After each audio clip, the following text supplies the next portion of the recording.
Hello, I'm going to read you another book. I just read this in Spanish. Now I'm going to read it in English. This book is very special to me for a few reasons. The title is Carmela, Full of Wishes, and it's about a little girl, Carmela, who has a special wish. Now, this book is special, one, because Carmela and I both have the same wish, and also because it was given to me by a really close friend of mine, another teacher. Her name is Anna DeVille. And so that's several of the reasons why this book is very special. Let's get started. So, Carmela Full of Wishes by Matt de la Peña, illustrated by Christian Robinson.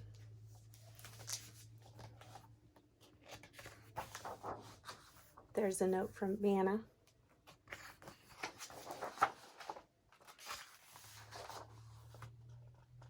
Carmela scooted along the uneven dirt path, watching men stoop to work with their hands, her birthday bracelets jingling and jangling. The thick greenhouse air smelled of marigolds and overturned earth and fresh manure.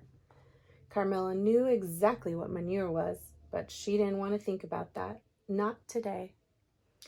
Now, do you see all the people working in the fields?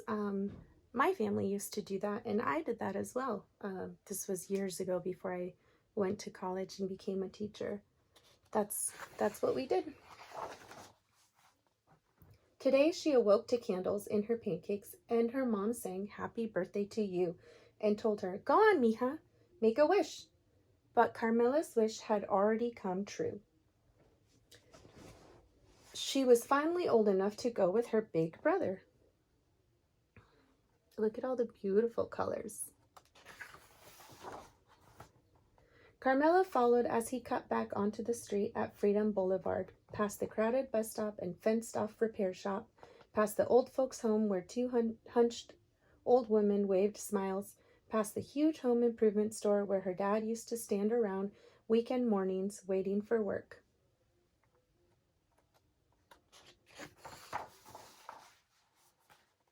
Carmela tried to make small talk with her brother as their metal cart rattled, but her brother didn't make small talk back. He didn't want her tagging along. "Too bad," she told him with her glare. Just outside the laundromat, she picked a lone dandelion growing among the concrete weeds. She pulled a breath and leaned toward the fuzzy white bulb, but just before she could blow, her brother butted in. "Did you even make a wish? You're supposed to make a wish. Everyone knows that." "Of course I made a wish," she told him. But it was a lie. Carmela didn't know. "Did you know that you were supposed to make a wish before you blew at a dandelion?" "I didn't know."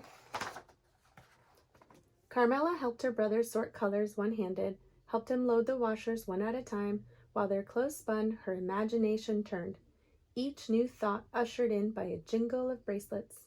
Her brother found the sound annoying and shot her a dirty look. "Too bad," she told him with her glare. She jingled her bracelets as she rode up to Miss Maria's vegetable stand, imagining a machine built into her bedroom wall, one that would spit out anything she could think of, but mostly candies.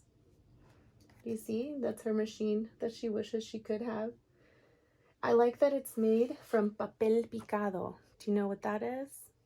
That is tissue paper that you cut up, you fold it, and then you cut up designs to create art, and you can hang it. I have papel picado like this, not with that machine in there, hanging in my classroom. She jingled her bracelets in line at the locksmith shop, imagining her mom sleeping in one of those fancy hotel beds she spent all day making for fancy guests. There's her mom, sleeping in a fancy hotel room.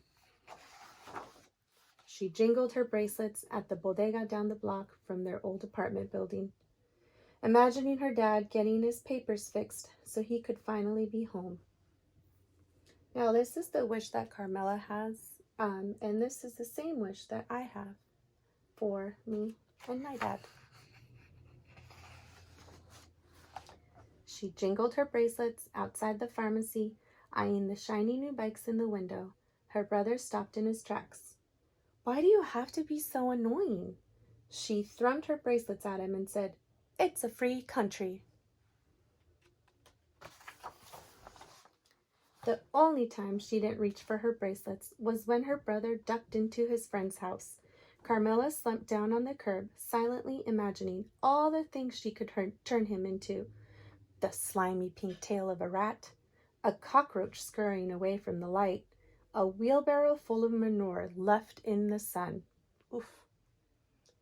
She stared down at the dandelion in her hand. It seemed so much more important now that she knew it was a place to put her wishes. What if she made the wrong choice? Carmela tried to hop a curve on the long trip home, but her tire caught and her handlebars twisted and she went crashing to the concrete. "Don't cry, don't cry, don't cry." But then she saw her dandelion crushed beside the drain.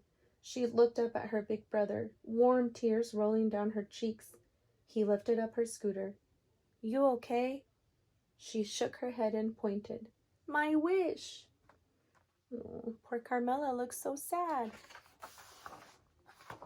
He took her by the arm and led her back up the block, past the laundromat and the flea market, past the greenhouses and the smell of manure, past the overgrown park and across the train tracks.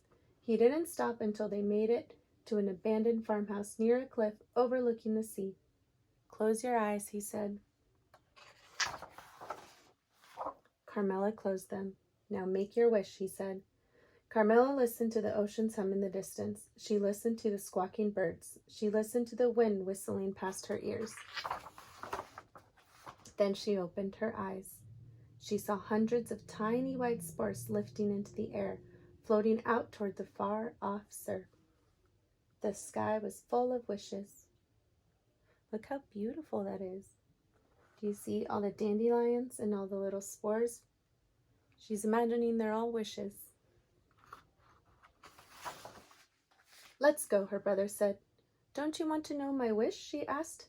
He shook his head. "If you tell, it won't come true." She looked back one last time, then took off her bracelets and followed her brother home. The end. Well, I hoped you liked this book just as much as I did.